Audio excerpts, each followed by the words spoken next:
Roadcraft finally released their highly anticipated hard mode alongside some additional updates. Is it a missed opportunity or everything we've been wanting since day one? I tested it out and have a surprising conclusion. Also, what's going on here? Now I have to admit I'm a bit late to the party, but regarding the updates, I'm not going to do a deep dive into these, but we got some new vehicles and bug fixes with update 3.0. I'm also very happy that we got an alternative to the Mule T1 cargo crane with the Voron 3327 cargo crane truck. A very welcome addition in my opinion. We also got the Alces C400, I think that's how you say it, and then some additional bug fixes with other updates. Also want to draw your attention to one in particular. There's a fixed frequent FPS drops, ongoing optimization for edge cases. Keep this in mind, I'll talk about this a bit later. With update 4, we also got the DLC release, which was a bit underwhelming in my opinion. I haven't played it yet, so take my opinion with a grain of salt. I still need to complete the base game before I go into the DLC. I've just not had the time. I've seen the trailers, read about it, and watched what others had to say, and all I can say with confidence is it's pretty meh. The real meat is what we got in terms of gameplay and difficulty settings. Something I was craving to give my gameplay a bit more depth, meaning, and immersion. This is all I really cared about. I booted up the game, loaded in, and then nothing. No option to adjust my difficulty settings at all. Okay, I figured I had to start a new game, maybe that was to be expected, but I was hoping we would get a one-time pass to convert our save into a hard mode save. I mean, okay, I should have expected that realistically, it's just meh, but I booted up my new save and was presented with the new settings. And this is where I got excited. Now, before I get into the settings, I just want to say I have tested the game in hard mode, completed a few maps as well, and we'll get to my conclusion in a bit. It's a bit of a controversial one, and actually might be the same conclusion many of you have. Okay, let's go over the difficulty options we have. First of all, we have fuel, which is a no-brainer. Vehicles now feature fuel consumption, which requires careful resource management. Fuel consumption is affected by a number of factors. Experiment with the game's mechanics to find the most efficient way to manage it. Additional refilling methods have been added. Check the shop and construction depots for related items. Okay, so this is a no-brainer and definitely gets enabled in my playthrough. Next we have Convoy difficulty. Convoys dynamically deform terrain over time, making route maintenance an ongoing challenge. Plan your supply lines carefully. Neglected paths may become impassable. Now, this one confused me a little bit. I felt like this was already in the game, but apparently I was wrong. However, this is still a very welcome change and got me really excited. Finally, we'll be forced to make asphalt roads and maintain our routes, because if you don't, then the paths will become neglected and slowly wither over time. Well, that's what I thought, and we'll get into this a bit later. Next we have fewer convoys. Half as many convoys, but with double the rewards per trip. So overall, rewards per route remain the same. Now this also confused me a little bit. I mean, this is not something I want enabled. It basically negates the convoy difficulty option in my opinion. So I'm not too sure what the use case is for this particular option. Next we have Gearbox. Introduces transmission controls for a more precise and engaging shifting experience. This is also a welcome change and definitely is getting enabled. Then we have fuel costs. Now I think this is a really cool addition and I'm glad we were given these options, so you can basically tweak this as you like. The only problem is you won't be able to change this mid playthrough, so if you feel that normal is unbalanced and you want to change it, you can't. Next we have bridge costs. So we have a few options here, and this just changes how much resources a bridge will require to build. We also have economic modifiers, so this will just change your XP reward and your cash reward per objective. Then we have quarry zone size. Now this is an awesome addition to the settings and allows us to change how close we would need to get to the quarry in order to get the sand. If you remember my previous videos, and I think a few other people's videos as well, we didn't like the fact that you could just get sand from the sky. we would have preferred a way more immersive experience. Now this kind of fixes it, but I have a concern, and my concern is that I don't think the rest of the game is balanced if you set this too hard. Let me explain.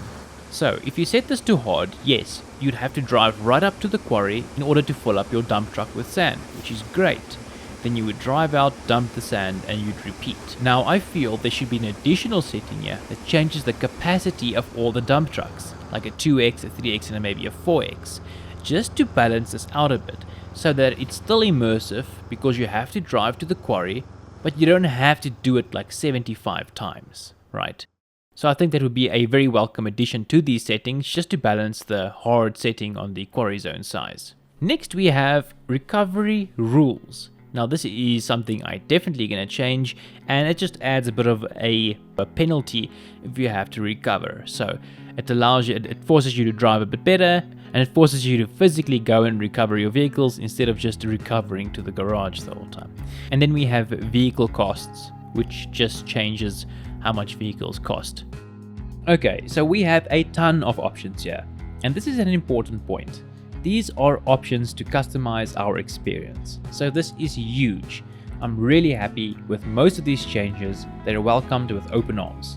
Now I get my game tweaked with the options that I'd like, and I tested them out a bit, so I played through a few maps and I have a lot to say.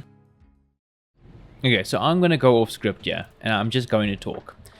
I'm just going to lay it out and let you know how I feel about the current state of Roadcraft, seeing that, I mean, if you look at the numbers, they're not looking too great, but also just how I feel after playing in hard mode for some time.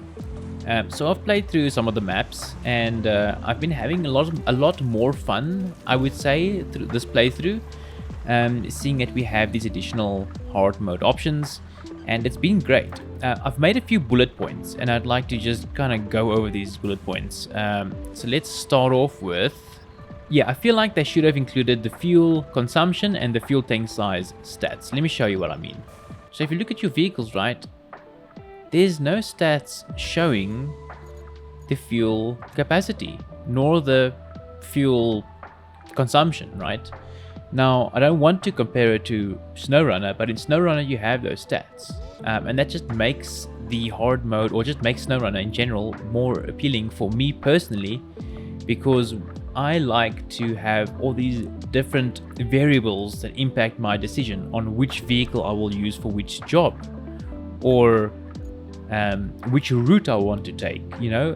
And I think that would have been a really awesome addition, in my opinion, just to have a display showing the fuel tank capacity and then the fuel consumption, even if it's like a fake number like in SnowRunner. I mean, that's not the real fuel consumption, I don't think, but it would have been great to have these. And you know, it would have been cool to have the older variants, like the rusty variants, use more fuel than the newer variants. That way you have even more incentive to upgrade. But yeah, we don't have that, and I think that's a huge missed opportunity.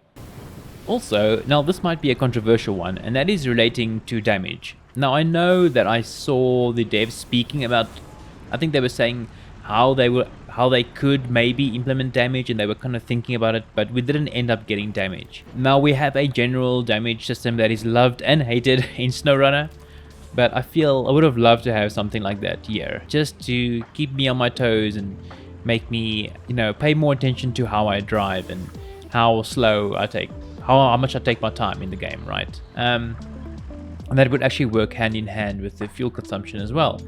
And I don't know, I feel like that would have just been a really cool dynamic to have, and even maybe something new. I mean, it would have been really cool if they introduced like a maintenance mechanic where you have to do maintenance on different components of your vehicle, not just like a general maintenance percentage like you have in Farming Sim, but more like different component maintenance and wear. That would have been really cool. And it feels like, to me, I don't know what it is, but it feels like there's a bit of a disconnect between the developers and certain parts of the community, because let's be honest, there's people who like a more arcadey experience, and there's people like me who like a more simulation based experience or maybe a simcade experience, but I'll touch on that a bit later. What do I have here on my next point? My next point is, oh yeah, lag. So I had really terrible lag. Let me just find out where the hell is the sand quarry.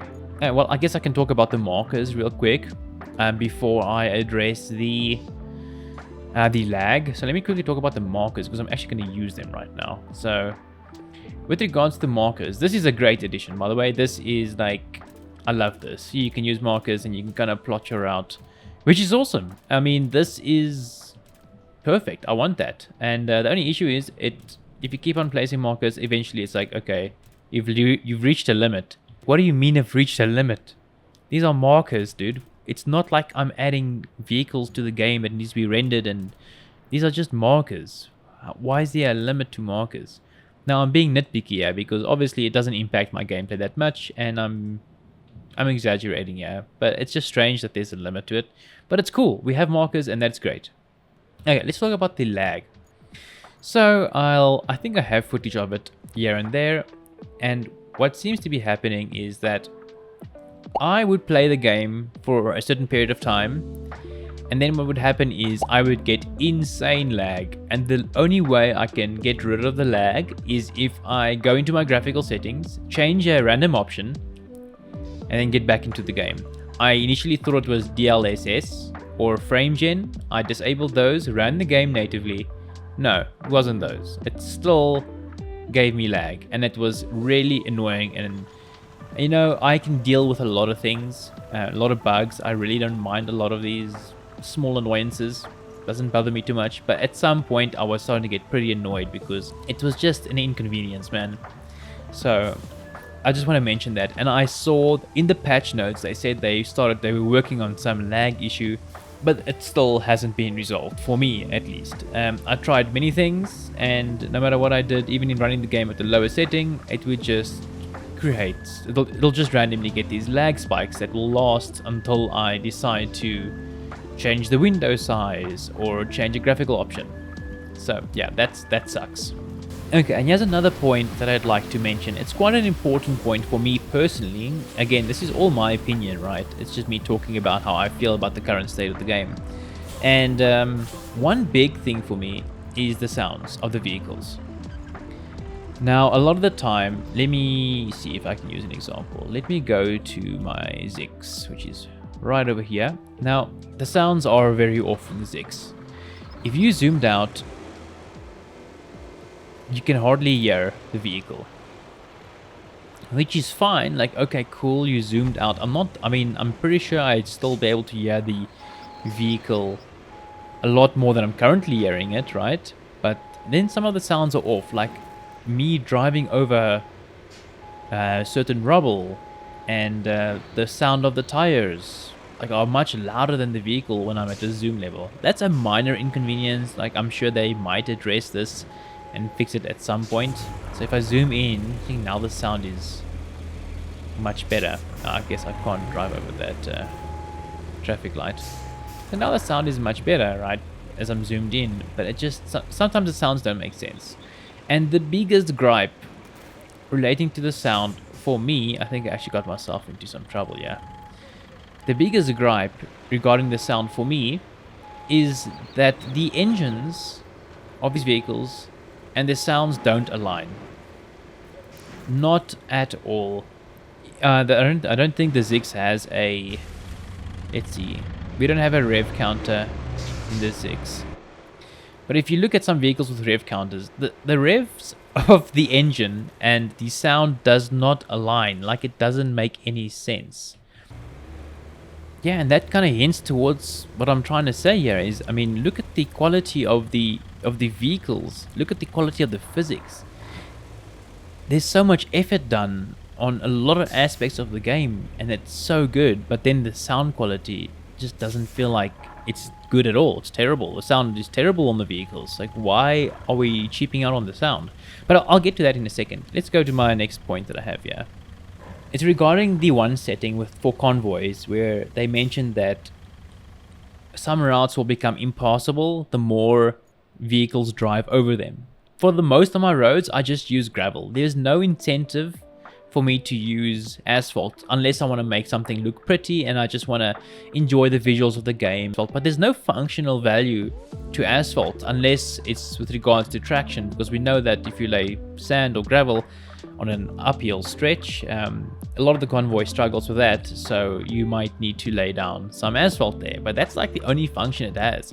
So I was hoping that that Convoy setting that mentions that routes will become impassable actually meant that, you know, your sand that you've been laying down will eventually start fading away with weather and the more vehicles drive over it, so that you are incentivized to lay down asphalt instead. I found that to be a really interesting mechanic.